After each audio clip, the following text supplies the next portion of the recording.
Hello बच्चों, अब आगे कैकेयी श्री रामचंद्र जी से क्या कहती हैं कसम खाकर, किस तरह से कहती हैं लौट चलने के लिए, उसकी व्याख्या मैं बताने जा रही हूँ आप लोग को। दुर्बलता का ही चिन्ह विशेष शपथ है।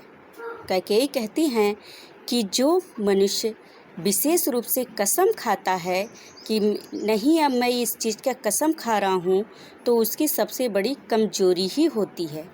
पर अबला जन के लिए कौन सा पथ है? लेकिन हे प्रभु, आप ही बता दें कि स्त्री लोग के लिए कौन सा रास्ता है।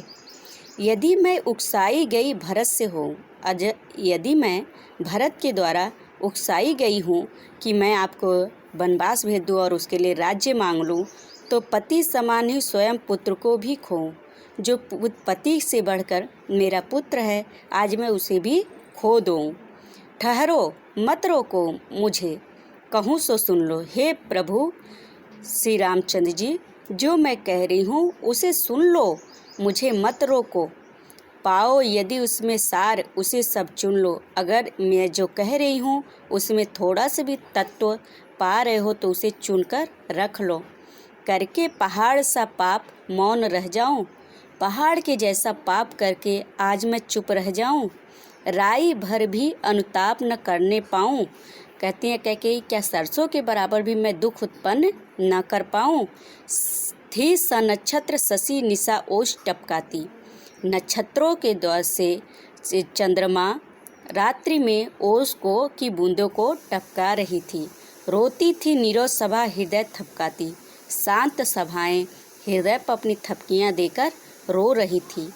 उल्का सी रानी दिशा दीप्त करती थी। उल्का के समान रानी चारों दिशाओं को प्रकाशित कर रही थी। सब में भय, विस्मय और खेद भरती थी।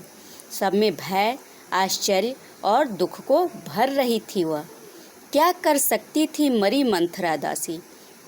कैकेयी कहने लगी कि जो मंथरा दासी मर गई वह कुछ नहीं कर सकती थी। मेरा ही मन रह सका न निज विश्वासी। अपने आप पर मेरा ही मन विश्वास नहीं कर सका। जल पंजर गत अब अरे अधीर अभागे। जल पंजर और चारों गतियाँ का से अधीर होकर मैं अभागिन अधीर हो गई। वे ज्वलित भाव थे स्वयं तुझी में जागे। वह ज्वलन की भावना जो थी स्वयं मुझ में ही जागे थे। पर था क्या केवल क्या ज्वलित भाव ही मन में?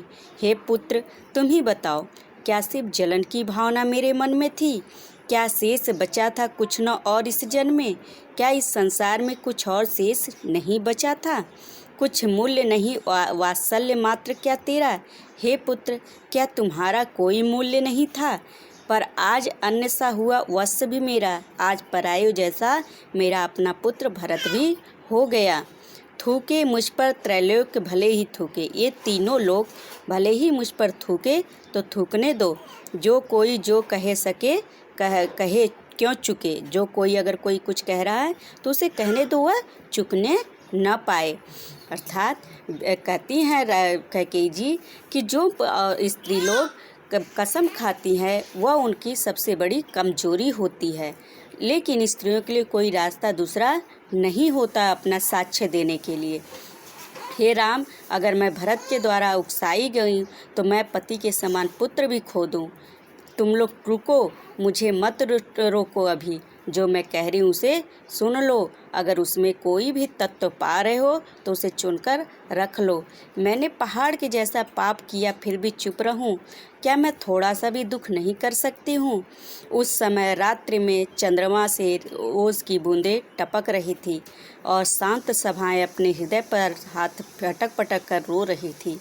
और अग्नि के समान रानी जो है चारों दिशाओं को प्रकाशित कर रही थी।